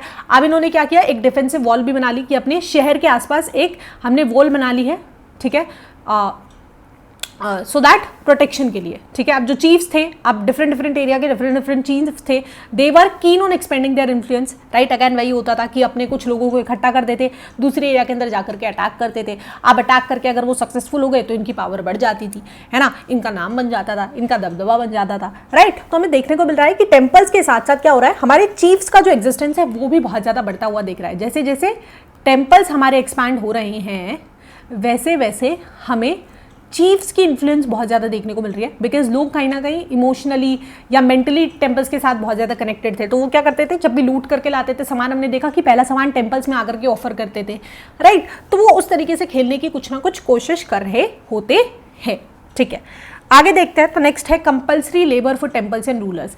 आप जो वार कैप्टिव्स थे, या वार कैप्टिव्स यानी जो आप रेड के अंदर दूसरे एरिया से, जिस एरिया को आपने हराया है वहां से जिन लोगों को आप कैप्चर करके लाए हो, या फिर लोकल्स जो थे, they were obligated to work for temple, या फिर रूलर्स के उन्हें काम करना ही करना पड़ता था, बदले में उन्हें काफ़ी सारा रेशन मिलता था, ठीक है। तो इसीलिए एविडेंसेस क्या है कि हमें बहुत सारे रेशन की लिस्ट मिली है जिसमें बताया गया है कि लोगों को वहाँ पे ग्रेन्स, क्लोथ्स या फिर बेसिक जो ऑयल या बेसिक जो नीड्स होती थी उनको अलॉट किया जाता था in return of they working for, या तो टेम्पल्स में वो काम कर रहे होते थे, ठीक है, बहुत बड़ा बड़ा स्ट्रक्चर आर्किटेक्चर उसको बनाया जाता था, या फिर रूलर्स के लिए वो बेसिकली काम कर रहे होते थे, ठीक है। ऐसा एस्टिमेट किया जाता है कि लगभग एक टेम्पल को बनाने में 5 साल लगते थे, जिसमें कि 1500 लेबर दिन का 10 घंटा रोजाना काम करते थे। तो हमको समझ में आ रहा है कि इनका जो मेजर इकोनॉमिक स्ट्रक्चर है, इकोनॉमी जो है वो काफ़ी हद तक डिपेंडेंट है टेम्पल के ऊपर। कैसे डिपेंडेंट है भैया, कि जो भी वो सामान दूसरे एरिया से लेकर के आ रहे हैं, भले ही वो चीफ लूट करके ला रहे हैं या फिर वो नेगोशिएट करके मतलब ट्रेड करके लेकर के आ रहे हैं, उसको ला करके वो टेम्पल्स को ब्यूटिफाई करने में लगा रहे हैं, ठीक है। अब ब्यूटिफाई कर रहे हैं तो हमको देखने को मिल रहा है कि यहाँ पे बहुत भारी भरकम मात्रा में एम्प्लॉयमेंट जनरेट हो रही है। क्या हो रही है? एम्प्लॉयमेंट जनरेट हो रही है, जिसके बदले में लोगों को क्या मिल जाता है? रेशन मिल जाता है, बेसिक उनका काम धंधा चल जाता है, राइट। तो टेम्पल्स एक चीफ सोर्स बन गए थे जिनको ब्यूटिफाई करना, जिनको एक्सपैंड करना, कहीं ना कहीं हम अपने पॉलिटिकल स्ट्रक्चर से बहुत ही हद तक रिलेट कर पाते हैं कि जो चीफ जितना ज़्यादा टेम्पल के ऊपर पैसा लगा रहा है, जितना ज़्यादा उसको ब्यूटिफाई कर रहा है, जितने ज़्यादा लोगों को कैप्चर करके लेकर आ रहा है रेड्स के अंदर, उसकी पावर उतनी ही बढ़ती हुई हमें दिखाई दे रही होती है, ठीक है। ओके, टेक्निकल एडवांसमेंट भी हमें काफ़ी ज़्यादा देखने को मिलती है। ब्रॉन्ज के जो टूल्स थे उनको यूज़ किया जाता है। अब जो आर्किटेक्ट्स होते हैं वो नई नई तकनीकें सीखते हैं। पहले तो क्या होता था, वुड्स के थ्रू ही ज़्यादातर स्ट्रक्चर बनाया जा रहा होता था। अब वो ब्रिक कॉलम्स को कंस्ट्रक्ट करना सीखते हैं ना, कि जो मिट्टी होती है उसको बेक करके पहले वो ईंटें बनाते हैं, फिर उसके थ्रू एक ऐसा स्ट्रक्चर बनाते हैं जो ज़्यादा लंबे और सस्टेनेबल टाइम तक सर्वाइव कर पाता है, राइट। तो यही है, हमें काफ़ी सारी आर्टिस्टिक अचीवमेंट्स भी देखने को मिल रही है। हम देखते हैं कि बहुत सारे डिफरेंट क्ले को अलग अलग तरीके से यूज़ करके, ठीक है, टेम्पल्स की वॉल्स को डेकोरेट किया जा रहा है ना। टेम्पल्स के अंदर इंपॉर्टेंट स्टोन्स यानी लपीस लजूली जैसे महंगे लग्जूरियस स्टोन्स को दूसरे एरिया से ट्रांसपोर्ट करके लेकर के आया जा रहा है, उनको लगाया जा रहा है, ठीक है। पोटर्स व्हील बन गया था उस टाइम तक। पोटर व्हील यानी जो घड़ा बनाने होता है, पोटर के पास जो वो होती है ना चक्री सी, जिसके ऊपर वो बनाता है सारे अपने सब्सटेंसेस मिट्टी के थ्रू, राइट। तो उससे बहुत मास प्रोडक्शन हमको देखने को मिलती है पोइट्री की, राइट। तो धीरे धीरे हमें देखने को मिलता है कि हमें एक एफिशिएंट और स्केलेबिलिटी, हमें बहुत डिफरेंट आइटम्स की अलग अलग तरीकों की डिमांड्स देखने को मिलती है। बेसिक लाइफ जो था आप लोगों का, कहीं ना कहीं लिविंग स्टैंडर्ड एनहांस हो रहा था, उनको काम मिल रहा था, तो बदले में उनको उनके खर्चे पूरे हो रहे थे, राइट। सिमिलरली तो कहीं ना कहीं हमें बहुत डिफरेंट ऑक्यूपेशंस बनते हुए देखने को मिलते हैं, ठीक है। आगे चलते हैं। तो नेक्स्ट टॉपिक आता है सील एंड अर्बन आर्टिफैक्ट। याद रखना 2-3 नंबर के लिए बड़ा इंपॉर्टेंट क्वेश्चन है। तो सील कुछ नहीं होता बच्चे, सील बेसिकली एक हमारे आज के टाइम पे जो स्टैंप है ना, स्टैंप के साथ आप इसको कोरिलेट कर सकते हो। हम स्टैंप को क्या करते हैं, डिप करते हैं और उसको जहां पर भी लगाना होता है लगा देते हैं, ठीक है। पहले क्या होता था, स्टोन की जो स्लेब्स होती थी उनको इस तरीके से, जैसे ये एक सिलेंड्रिकल शेप में है या फिर एक रेक्टेंगुलर शेप में, इस तरीके से कट किया जाता था एंड इसके ऊपर इंस्क्रिप्शंस या फिर कार्विंग्स बनाई जाती थी, है ना। डिफरेंट जैसे ये देखो, ये अलग अलग शेप्स है, ये 2 औरतें बैठी हुई हैं, राइट। ये उनके कुछ ना कुछ ऐसे गार्ड कर रहे हैं गेट को, राइट। सिमिलरली इसके ऊपर भी बहुत सारी ऐसी इंस्क्रिप्शंस है, कुछ ना कुछ गढ़ के, क्रेव करके, है ना, क्रेव करके इनके ऊपर ये चीज़ें बनाई गई है स्टोन्स के ऊपर, टूल्स के थ्रू। बहुत मेहनत वाला काम है ना, स्टोन्स के अंदर ये सारी चीज़ें बनाना। तो मेसोपोटामिया में काफ़ी सारी हमको सिलेंड्रिकल स्टोन सेल्स मिली हैं, ठीक है, जिनको क्या करते थे आप क्ले के अंदर, अब ये जो स्टोन है इसको आप क्ले के अंदर रोल करते हो, डिप करते हो एक तरीके से, ठीक है, एंड उसके बाद जहां पर भी आपको लगाना होता है आप उसको लगा देते हो, राइट। जैसे आज के टाइम पे हमारे पास ब्रांडिंग नहीं होती है, ब्रांड्स के ऊपर हम उनके लोगोज होते हैं या जो भी उनका स्ट्रक्चर होता है उसको लगाया जाता है हर कपड़े के ऊपर, है ना। तो उसी तरीके का कुछ ना कुछ ये जो स्किल्ड क्राफ्टमैन होते थे वो सिल्स बनाते थे, है ना। अब लेट्स सपोज कोई ट्रेडर है, राइट, वो अपने सामान के ऊपर क्या करता है, सिल के ऊपर अपना ओनर नेम लिखवा लेता है, अपनी पोजीशन लिखवा लेता है एंड फिर उसको वो अपने सामान के ऊपर लगा देता है, राइट। तो कुछ ऐसा हमें एक ब्रांडिंग वाला काम यहाँ से देखने को मिलता था, ठीक है। तो ये एक मार्क ऑफ ऑथेंटिसिटी बन जाता था, राइट। तो ये है हमारी सेल्स। फॉर एग्जांपल काफ़ी सारी जो मेसोपोटामियन सेल्स हैं वो हमको इंडस वैली सिविलाइजेशन में मिली है। सिमिलरली बहुत सारी इंडस वैली सिविलाइजेशन में भी ऐसी सेल्स होती थी, राइट। वो हमको मेसोपोटामियन के अंदर कुछ सामान आए हैं उनके ऊपर गड़ी हुई मिली है, तो हमको पता चलता है कि अच्छा ये वाला जो सामान है ये इस एरिया से आया है, राइट। तो ये मार्किंग करता था, ब्रांडिंग करता था, वही स्टैंप वाला काम होता था। तो समझ में आया क्या हुआ, एक जो स्टोन होता था उसको डिफरेंट शेप के अंदर कट किया जाता था, उसके ऊपर कुछ इंस्क्रिप्शंस या किसी का नाम या किसी की पोजीशन को गढ़ा जाता था, उसको बनाया जाता था, एंड फिर वही स्टैंप की तरह उसको किसी भी आप सामान के ऊपर या कहीं पे भी उसको लगाने में यूज कर रहे होते थे। ठीक है, आगे चलते हैं। तो नेक्स्ट टॉपिक आता है लाइफ इन सिटी की। अगर हम बात करते हैं तो हमको धीरे धीरे एक रूलिंग एलाइट बनता हुआ देखने को मिलता है, एक ऐसा तबका बनने लगता है जिसके पास वेल्थ होती है। ठीक है, अब ये हमें कैसे पता चलता है कि हमें जो बरियल्स मिले हैं ना, एक तो होते थे ऑर्डिनरी पीपल के बरियल जिनके ऊपर कुछ भी नहीं मिलता था, ऑर्डिनरी वालों में उनमें कुछ भी लविश सामान नहीं होता था, लेकिन जो बरियल्स होते थे किंग क्वीन के, उनके साथ बहुत सारी ज्वेलरी को दफनाया जाता था, गोल्ड वेसल्स को जमलाया जाता था, लपीस लसूली जैसे इतने महंगे स्टोन्स को उनके साथ दफनाया जाता था, राइट। तो ये सब चीज़ें जब हमने उनको खोदा, एक्सकेवेट किया, तो हमको पता चला। ओके, दूसरा फैमिली स्ट्रक्चर की अगर हम बात करते हैं तो यूजुअली न्यूक्लियर फैमिली होती थी। ठीक है, जो मैरिड सन्स होते थे वो अपने पेरेंट्स के साथ रहते थे, राइट। तो टेक्निकली जो हमारे यहाँ पे होता है कि जो लड़कियाँ होती है वो शादी करने के बाद लड़के के घर में शिफ्ट हो जाती है, वही स्ट्रक्चर हमको देखने को मिलता है। अब मैरिज के अंदर बेसिकली आपकी विलिंगनेस का डिक्लेरेशन होता था कि दोनों फैमिलीज को कोई भी आपत्ति नहीं है, राइट। पेरेंटल कंसेंट होता था, गिफ्ट एक्सचेंज होते थे, सेरेमनीज होती थी, टेम्पल्स के अंदर ऑफरिंग्स वहाँ पे की जाती थी। ठीक है, अब ब्राइड को अपनी फादर की प्रॉपर्टी में से कुछ शेयर दिया जाता था, लेकिन जो फादर का घर होता था, हर्ड्स होते थे, फील्ड्स होते थे, वो सन के थ्रू ही इनहेरिट किए जाते थे। तो कुछ ऐसा गिफ्ट के तौर पर उनको दे दिया जाता होगा, राइट। तो वो वाली चीज़ हो गई।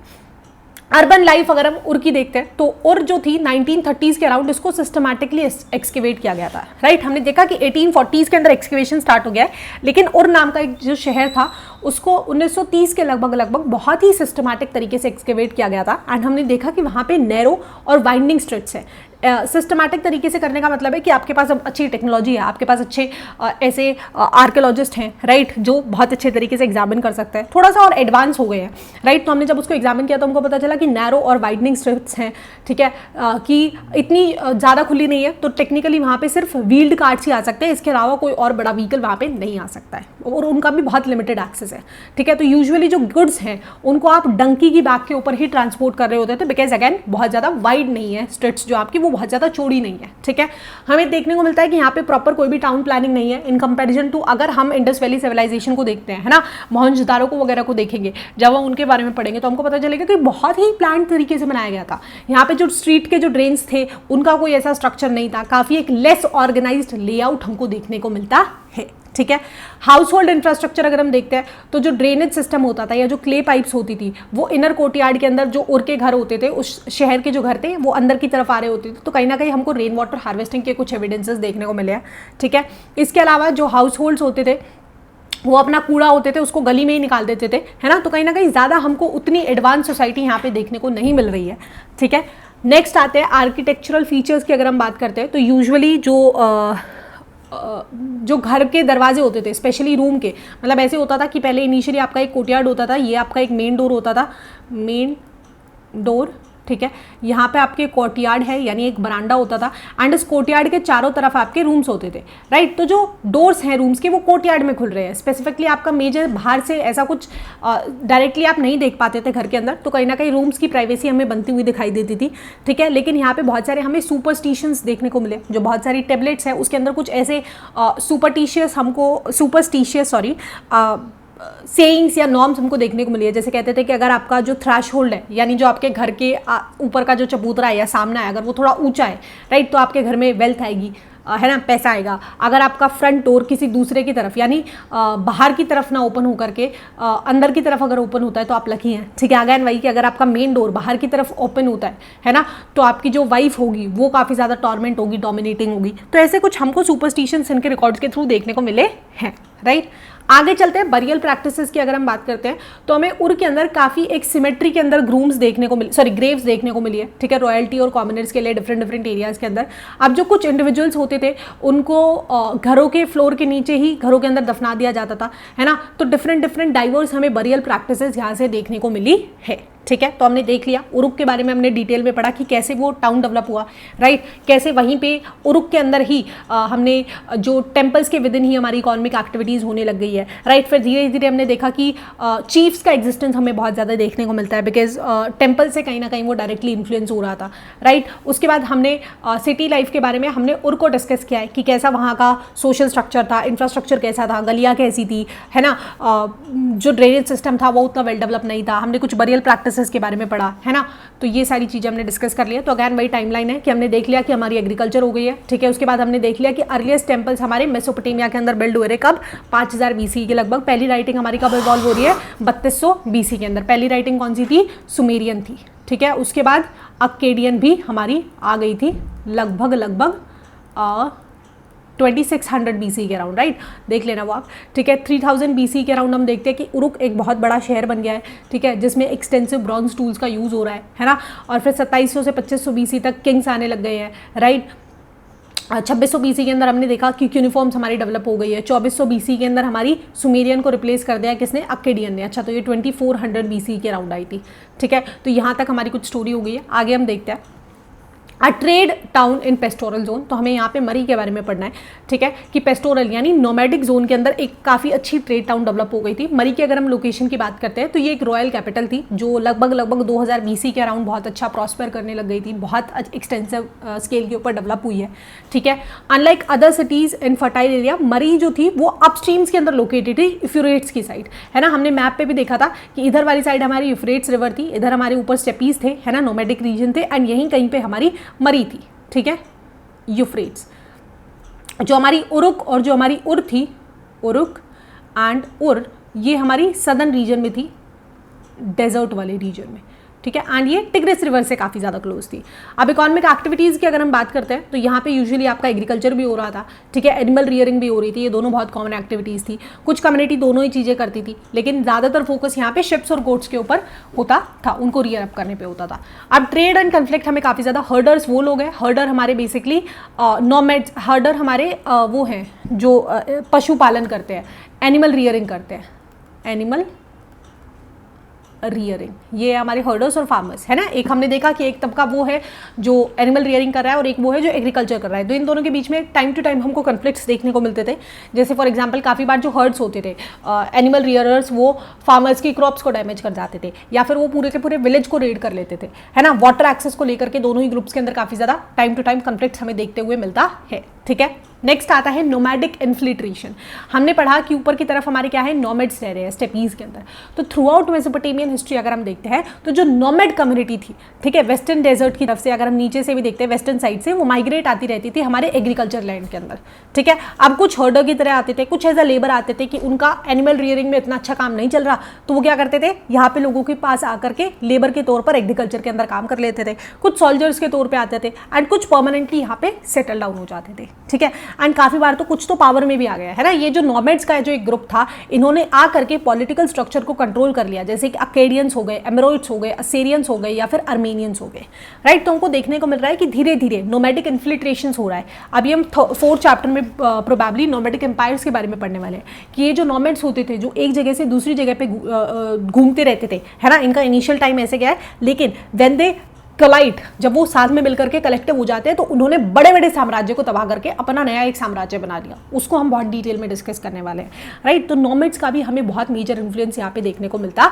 है, ठीक है। एमोराइट अगैन एक नोमैड किंग थे, उनके बारे में हमको दिया गया है कि जो किंग थे मरी के, वो एमोराइट्स थे, नोमैड्स बन गए थे एक पॉइंट के टाइम, ठीक है। अब इनको आप अलग से आइडेंटिफाई कर सकते थे बिकॉज इनकी एक डिफरेंट ड्रेस और डिफरेंट रिलीजियस प्रैक्टिसेस होती थी, राइट। ये इनके जो मेसोपोटामियन गॉड होते थे, दगान नाम के गॉड होते थे, जिनको ये गॉड ऑफ स्टेपी वो एरिया है जहाँ पे आपका एनिमल्स रियर हो रहे होते हैं, उनकी बहुत ज़्यादा ये रिस्पेक्ट करते थे, उनके बहुत सारे टेम्पल्स बनाए हैं, राइट। तो कल्चरल डाइवर्सिटी बहुत ज़्यादा थी हमें मेसोपोटामियन सिविलाइजेशन में अगर हम देखते हैं, है ना। डिफरेंट कल्चर्स थे, डिफरेंट लैंग्वेजेस थे, डिफरेंट ग्रुप्स थे। हमने देखा कि डिफरेंट किंग्स आए, अकेडियंस आए, एमोराइड्स आए, असेरियंस आए, अर्मेनियंस आए, है ना। ये तो नोमैडिक किंग्स है, इसके अलावा और बहुत सारे किंग्स एग्जिस्ट किया करते थे। तो डिफरेंट बहुत ही डाइवर्स स्ट्रक्चर हमको थ्रू आउट द हिस्ट्री यहाँ पे देखने को मिला है, ठीक है। ओके, आगे चलते हैं विजिलेंस ऑफ मरी किंग। तो जो मरी के किंग थे वो क्लोजली मॉनिटर करते थे हर्डर्स की मूवमेंट को। हमने देखा ना कि वो क्या करते थे, टाइम टू टाइम आकर के फार्मर्स की क्रॉप्स को डिस्ट्रॉय कर देते थे, पूरे गांव को रेड कर ले जाते थे, राइट। तो इनके ऊपर बहुत ही क्लोज मॉनिटर किया जाता था। काफ़ी बार फायर सिग्नल्स के हमें सस्पिशंस आते थे कि जो अटैक्स करने के लिए क्या करते थे, जो कैंप्स होते थे, है ना, जो सोल्जर कैंप्स होते थे, उनमें आग लगा देते थे, उन पर अटैक कर देते थे, राइट। तो ऐसे बहुत सारे इंसिडेंट्स के एविडेंसेस हमको टाइम टू टाइम यहाँ पे देखने को मिले हैं, ठीक है। एनीवेज, हमको मरी को एज अ ट्रेड हब पढ़ना है, तो उसकी अगर हम बात करते हैं तो ये यूफ्रेट्स रिवर के पास था, है ना। तो ये ट्रेड हब था बिकॉज आप यूफ्रेट्स रिवर के थ्रू काफ़ी डिफरेंट पार्ट्स के अंदर ट्रैवल कर पा रहे थे, ठीक है। तो यहाँ से आपको usually would, copper, tin, oil या फिर वाइन जो था, इसका ट्रेड हमें ज़्यादातर देखने को मिला है। किस किस के साथ? टर्की के साथ, सीरिया के साथ और लेबनान के साथ, ठीक है। आगे चलते हैं। रेगुलेशन ऑफ ट्रेड की अगर हम बात करते हैं तो बहुत सारी जो बोट्स होती थी, अच्छा, अब ऐसा नहीं है कि जो अब टर्की हमने देख लिया, टर्की है, ठीक है, सीरिया है या फिर आपका लेबनान है, राइट। ये भी तो ट्रेड करते थे। ये जब ट्रेड करते थे, let's suppose Indus Valley civilization के अराउंड या दूसरे एरियाज के अंदर अगर उन्हें जाना है, तो वो मेसोपोटामिया या मरी से पास होते हुए जाते थे, है ना। तो मरी से पास होते हुए जाते, तो डेफिनेटली अगर आपकी कंट्री से किसी दूसरे कंट्री की शिप आकर के रुकती भी है, आपके एरिया से पास होती है, तो आप उससे कुछ ना कुछ टैक्स वसूलते हो, है ना। सुएज कैनाल बेस्ट एग्जाम्पल है, बहुत ज़्यादा टैक्स वसूलता है, राइट। तो यहाँ से आपको वो जो कार्गो होता था उसको चेक किया जाता था, है ना, एंड उसके ऊपर एक चार्ज लगाया जाता था कि जो आपकी कार्गो वैल्यू है, टोटल वैल्यू है, उसका 1/10 आपको जो शेयर है या तो सामान दे दो या फिर जो भी उनके आसपास करेंसी होती होगी, जो भी जिस टर्म्स पे ट्रेड होता था वो उनसे लिया जाता था एज अ टैक्स, एंड उसके बाद ही पैसेज को अलाउ किया जाता था नीचे की तरफ जाने के लिए, ठीक है। नेक्स्ट आता है की रोल इन मेटल ट्रेड की अगर हम बात करते हैं तो मरी की इंपॉर्टेंस बहुत ज़्यादा इसलिए इंपॉर्टेंट है कि यहाँ से कॉपर का ट्रेड होता था, कहाँ से? सिप्रस से टिन का, from Cyprus, trade off copper from Cyprus and tin, ठीक है। तो एक सिप्रस नाम की एक जगह है, वहाँ से काफ़ी हद तक आपका ट्रेड होता था। सो टेक्निकली अगैन वो मरी के थ्रू पास हो रहे हैं, ठीक है। तो जो मेटल थी, ये मेटल्स बहुत, टिन हो गया या कॉपर हो गया, हमने देखा टिन और कॉपर से हमारा ब्रोंज बनता है ना। तो वेपन्स और टूल्स की प्रोडक्शन के लिए बहुत इंपॉर्टेंट थी, ठीक है। डिस्पाइट लैकिंग मिलिट्री स्ट्रेंथ, मरी जो थी, मरी के अंदर इतना ज़्यादा मिलिट्री सपोर्ट आपको नहीं देखने को मिला है, लेकिन ये बहुत ही अच्छे से इकोनॉमिक टर्म्स के ऊपर अच्छा कर पाई है, बिकॉज इसकी एक लोकेशन जो थी वो काफ़ी स्ट्रेटेजिक थी और यहाँ से बहुत सारे ट्रेड नेटवर्क्स बन रहे थे। तो कहीं ना कहीं हमें एज अ ट्रेड कैपिटल ये फ्लरिश होती हुई देखने को मिली है। हर टाउन की अपनी कुछ कैरेक्टरिस्टिक्स है, जैसे उरक की टेंपल के अराउंड डेवलप हुई चीफ का पॉलिटिक्स हमको देखने को मिला। सिमिलरली मरी की अगर हम बात करते हैं, इसकी जो लोकेशन थी वो बिल्कुल आइडियल लोकेशन थी, है ना, कि हमने देखा कि कैसे यहाँ से इंपॉर्टेंट जो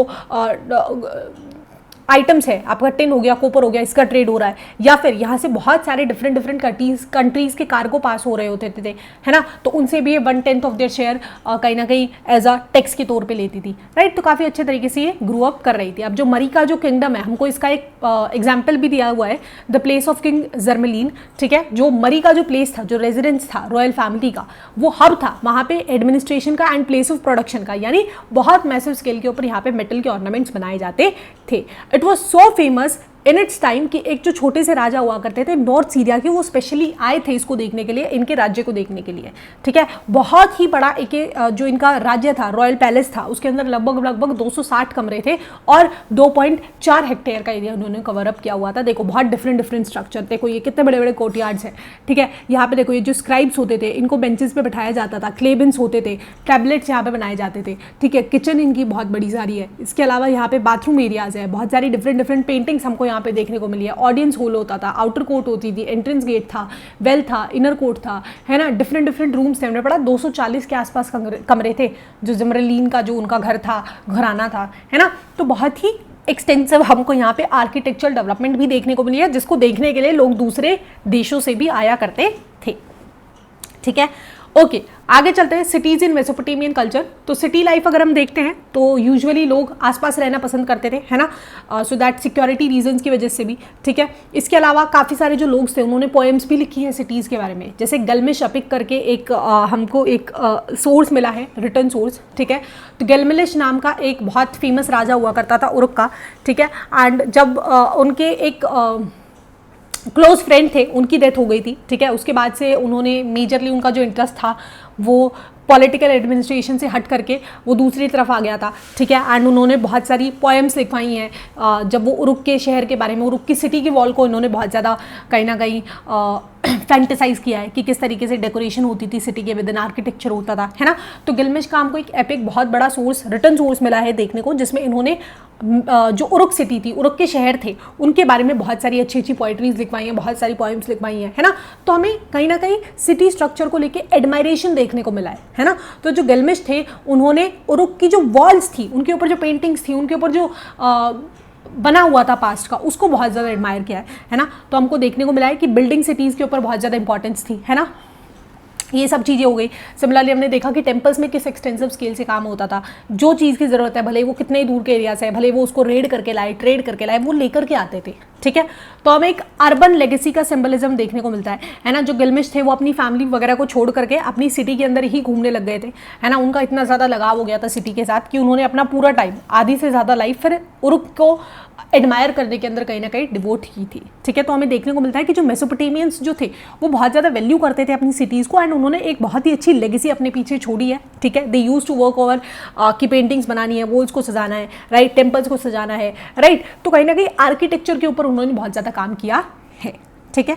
आगे चलते हैं। द लेगेसी ऑफ राइटिंग की अगर हम बात करते हैं तो मेसोपोटामिया का जो ग्रेटेस्ट गिफ्ट था वर्ल्ड से, वो उसका ट्रेडिशन था। इन्होंने मैथमेटिक्स के अंदर बहुत सारी डेवलपमेंट की है, राइट। हमें बहुत सारे ऐसे टेबलेट्स मिले हैं जिनके ऊपर बहुत सारी मल्टीप्लिकेशन हुई है, डिवीजन टेबलेट्स मिले हैं, स्क्वायर रूट्स मिले हैं, कंपाउंड इंटरेस्ट कैलकुलेशंस देखने को मिली है, ठीक है।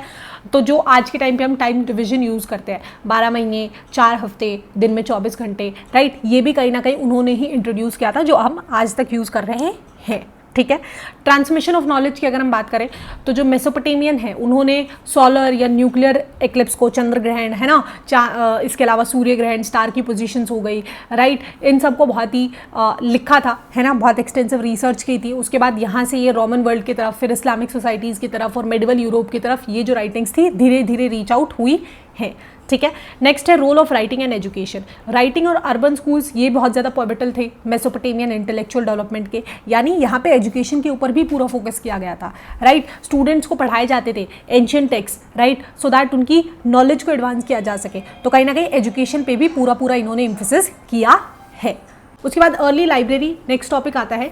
तो असुरबनिपाल्स लाइब्रेरी, असुरबनिपाल एक जो लास्ट किंग थे असीरियन किंगडम के, जिन्होंने 1668 से 627 BC तक रूल किया था, ठीक है। उन्होंने बेबीलोनिया अगेन मेसोपोटामियन सिविलाइजेशन का ही एक दूसरा नाम है, इराकियन सिविलाइजेशन को भी काफ़ी बार बोला जाता है। उन्हें लगता था कि ये एक ग्रेट कल्चर का प्लेस है, ठीक है। तो इन्होंने क्या किया, एक बहुत बड़ी लाइब्रेरी बनाई निवाह के अंदर, जो उनकी मेन सिटी थी, ठीक है। एंड उस लाइब्रेरी के अंदर बहुत सारे ऐसे टेबलेट्स को उन्होंने कलेक्ट किया, हिस्ट्री की, स्टोरीज़ को, राइट, स्टार्स को, प्रेम को, पोएम्स को, सारी जो भी उनके पास इंफॉर्मेशन थी। चलते हैं नेक्स्ट आता है कलेक्टिंग की अगर हम बात करते हैं तो जो असुरबनिपाल थे वो बहुत ही ज़्यादा डेडिकेटेड थे। उन्होंने जो लोग थे वो सदर्न सिटीज़ तक भेजे कि जाइए वहाँ से पुराने टैबलेट्स ढूंढ करके लाइए, ठीक है। तो वहाँ पे गए तो वहाँ पे बहुत सारे टैबलेट्स मिले, फिर उनको कॉपी करके स्कूल्स के अंदर पढ़ाना स्टार्ट किया, राइट। अब काफ़ी लोग जो उस टाइम तक सुमेरियन बोलते भी नहीं थे, हमने पढ़ा कि अकेडियन आ गया, एंड उसके बाद प्रोबेबली और भी बहुत सारी लैंग्वेजेस आई होंगी। तो स्कूलर्स के अंदर स्टिल उनको वो चीज़ें पढ़ाई गई, टीचर्स ने सीखी, उस लैंग्वेज को सीखा, सो दैट वो बच्चों को वो वाली नॉलेज इंपार्ट कर पाए उनके एंसेस्टर्स के बारे में, राइट। तो ये वाली उनकी मेहनत देखो, डेडिकेशन देखो कि कितना ज़्यादा डेडिकेटेड है वो अपने पास्ट के बारे में, राइट। आगे चलते हैं तो नेक्स्ट आता है कोपिंग एंड सोर्टिंग की अगर हम बात करते हैं। सो जो पीपल थे उन्होंने इंपॉर्टेंट टेक्स्ट की कॉपीज़ बनाई, उनको डिफरेंट लैंग्वेज के अंदर ट्रांसलेट भी किया, जैसे जो गिलमिश के एपिक थे जिसमें उन्होंने इंपॉर्टेंस बताई हमारी सिटी के बारे में, है ना, हमारे सिटी वॉल्स को लेकर के उन्होंने बहुत ज़्यादा उसको एडमायर किया था। तो उसको बहुत ज़्यादा अच्छे तरीके से उसकी कॉपीज़ बनाई गई, उनको स्कूल्स में पढ़ाया गया, है ना। हर एक टेबलेट को बहुत ही केयरफुली लिस्ट किया गया एंड उनके लिए लेबल्स बनाए गए, राइट, और उनको लाइब्रेरी में बहुत अच्छे तरीके से सॉर्ट करके प्रिजर्व करके रखा गया, ठीक है। असुरबनिपाल की लाइब्रेरी में अगर हम देखते हैं तो 1000 के आसपास टेक्स्ट है और 30,000 के पास आसपास टेबलेट्स हमें देखने को मिलती हैं, ठीक है। तो अगेन हमारी टाइमलाइन पे हम डिस्कस कर चुके हैं, यहाँ तक आ चुके हैं। अच्छा, यहाँ पे अब 2370 के अंदर सरगोन बन जाते हैं, जो अकेडियन के किंग थे हमने पढ़ा था, ठीक है, अक्कड़ के किंग थे। 2000 BC के अराउंड यहाँ पे जो क्यूनिफॉर्म राइटिंग थी वो सीरिया, तुर्की या इजिप्ट तक स्प्रेड होने लगी, राइट। वो लोग भी इन्फ्लुएंस होकर ऐसी राइटिंग स्टाइल को डेवलप करने लगे। 1800 BC के अंदर मैथमेटिकल टेक्स्ट कंपोज हुए, ठीक है। उसके बाद 1100 BC के अंदर अगर हम बात करते हैं तो असीरियन किंगडम आया। असीरियन कौन सा था, हमारा नोमैडिक किंगडम था, ठीक है। उसके बाद 1000 BC में आयरन का यूज़ अब होने स्टार्ट हो गया, ब्रॉन्ज का थोड़ा कम हो गया, ठीक है। उसके बाद 720 से 610 तक असीरियन एम्पायर आया, फिर 1668 से 1627 तक हमारे असुरबनीपाल का रूल आया। असुरबनीपाल से हमें क्या याद रखना है, लाइब्रेरी याद रखना है ना। हमको ये पूरा पूरा याद नहीं रखना, but we have to remember कि ये वाले जो किंग थे किससे रिलेटेड थे, इन्होंने लाइब्रेरी बनाई थी, ठीक है। 331 BC के अंदर अब अलेक्जेंडर ने कॉन्कर कर लिया। अलेक्जेंडर के बारे में हम नेक्स्ट चैप्टर में डिटेल में डिस्कस कर रहे होंगे, द ग्रेट अलेक्जेंडर, ठीक है। उसके बाद 1st सेंचुरी BC के अंदर अकेडियन एंड क्यूनिफॉर्म यूज में रहे, एंड 1850s के अंदर हमने देखा कि 1840s के अंदर यहाँ पे एक्सकेवेशन स्टार्ट हो गया था। लगभग 10 सालों बाद 1850s के अंदर इन्होंने क्यूनिफॉर्म स्क्रिप्ट को डेसिफर कर लिया था, एंड जैसे ही इन्होंने इसको डेसिफर किया तो इनके पास जितना भी टेक्स्ट या टेबलेट्स अवेलेबल थे उनको ये समझ पाए, पढ़ पाए, एंड उस नॉलेज को फिर ट्रांसलेट कर पाए डिफरेंट लैंग्वेजेस के अंदर। तो यहाँ पे हमारा चैप्टर खत्म होता है। तो इस चैप्टर से हमको समझ में आता है कि जो यूरोपियंस थे, जिस तरीके से उन्होंने एक्सटेंसिव एक्सकेवेशन किया है ना, और इवन उन सामानों को, उन टेबलेट्स को, उन टेक्स्ट बुक को आज तक प्रिजर्व करके रखा, उन लैंग्वेजेस को समझा, उनको ट्रांसलेट किया, अपने स्कूल्स में आज तक वो बच्चों को पढ़ाते हैं। तो हमको समझ में आता है कि ऐसा नहीं है कि कल जो बीत गया उसको हमें पढ़ना ही नहीं है, उसको हमें ज़रूर से पढ़ना है। उससे हमें बहुत अच्छे लेसन्स देखने को मिलते हैं, उससे हमें एक्चुअली में समझ में आता है कि हमारे एंसेस्टर्स कैसे थे, कैसा उनका नेचर था, कैसा उनका रहन सहन था, राइट। तो आज अगर हम उनसे सीख करके अगर हम एक जीवन व्यापन की भी कोशिश करते हैं, है ना, कि किस तरीके से वो रहते थे, राइट, तो हमें बहुत सारे बेनिफिट्स देखने को मिलते हैं, ठीक है। तो यहाँ पे हमारा चैप्टर खत्म होता है। एक बार मैं फटाफट से रिवाइज करा देती हूँ, जस्ट एक सेकेंड दे दो मेरे को। ओके, तो इनिशियली हमने सिविलाइजेशन का मतलब समझा, ठीक है। मेसोपोटामिया को हमने समझ लिया, मेसोस का मतलब है मिडल एंड पोटामस का मतलब है रिवर।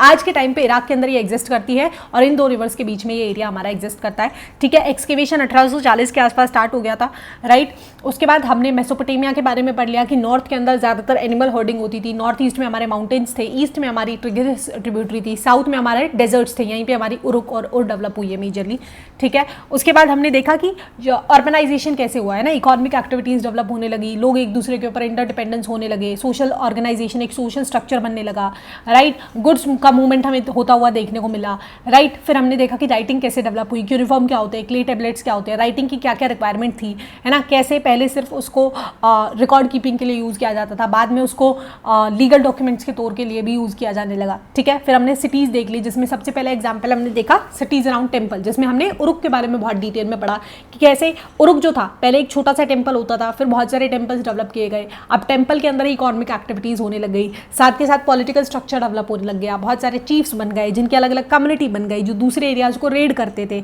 यानी उनके ऊपर अब रिस्पॉन्सिबिलिटी आ गई कि वो टेम्पल्स को और भी ज़्यादा ग्लोरीफाई करते थे, बदले में लोगों को एम्प्लॉयमेंट मिलता जाता था, है ना। तो कुछ ऐसा स्ट्रक्चर बनने लगा। सिल्स को हमने बहुत डिटेल में पढ़ लिया, राइट। सिटी लाइफ के लिए हमने उर का एग्जाम्पल लिया कि कैसा उनका अर्बन स्ट्रक्चर था, कैसा उनका ड्रेनेज स्ट्रक्चर था, आर्किटेक्चर कैसा था, ठीक है, बरियल प्रैक्टिसेस कैसी थी, हाउस होल्ड इंफ्रास्ट्रक्चर कैसा होता था, कुछ हमने सुपरस्टिशंस के बारे में भी पढ़ा, ठीक है। उसके बाद हमने मरी के बारे में पढ़ा कि एक नोमैडिक एरिया के अंदर एक टाउन थी, ज़्यादा यहाँ पे रिसोर्सेज नहीं थे, है ना, ज़्यादा यहाँ पे कुछ मिलिट्री आपका डेवलप नहीं था, लेकिन क्योंकि इसकी पोजीशन फ्रेट्स के बहुत पास थी तो एज अ ट्रेडिंग टाउन इसने बहुत अच्छे तरीके से टैक्स वसूल करके या डिफरेंट एक्टिविटीज़ के थ्रू बहुत अच्छा पैसा कमाया है, ठीक है। उसके बाद हमने नेक्स्ट फिर हमने सिटीज़ के बारे में पढ़ा, कल्चर के बारे में, है ना, एंड फिर लेगेसी ऑफ राइटिंग के अंदर हमने देखा कि क्या इंपॉर्टेंस है इनकी राइटिंग्स की, कैसे इन्होंने अपनी लैंग्वेज को डिसिफर किया और आज तक उस चीज़ को ये बहुत ही अच्छे तरीके से प्रिजर्व करके रख पाए हैं, ठीक है। तो यहाँ पे हमारा लेक्चर खत्म होता है। आई होप आपको एक्सप्लेनेशन पसंद आया होगा, या नोट्स के लिए टेलीग्राम ग्रुप को ज़रूर से ज्वाइन कर लेना।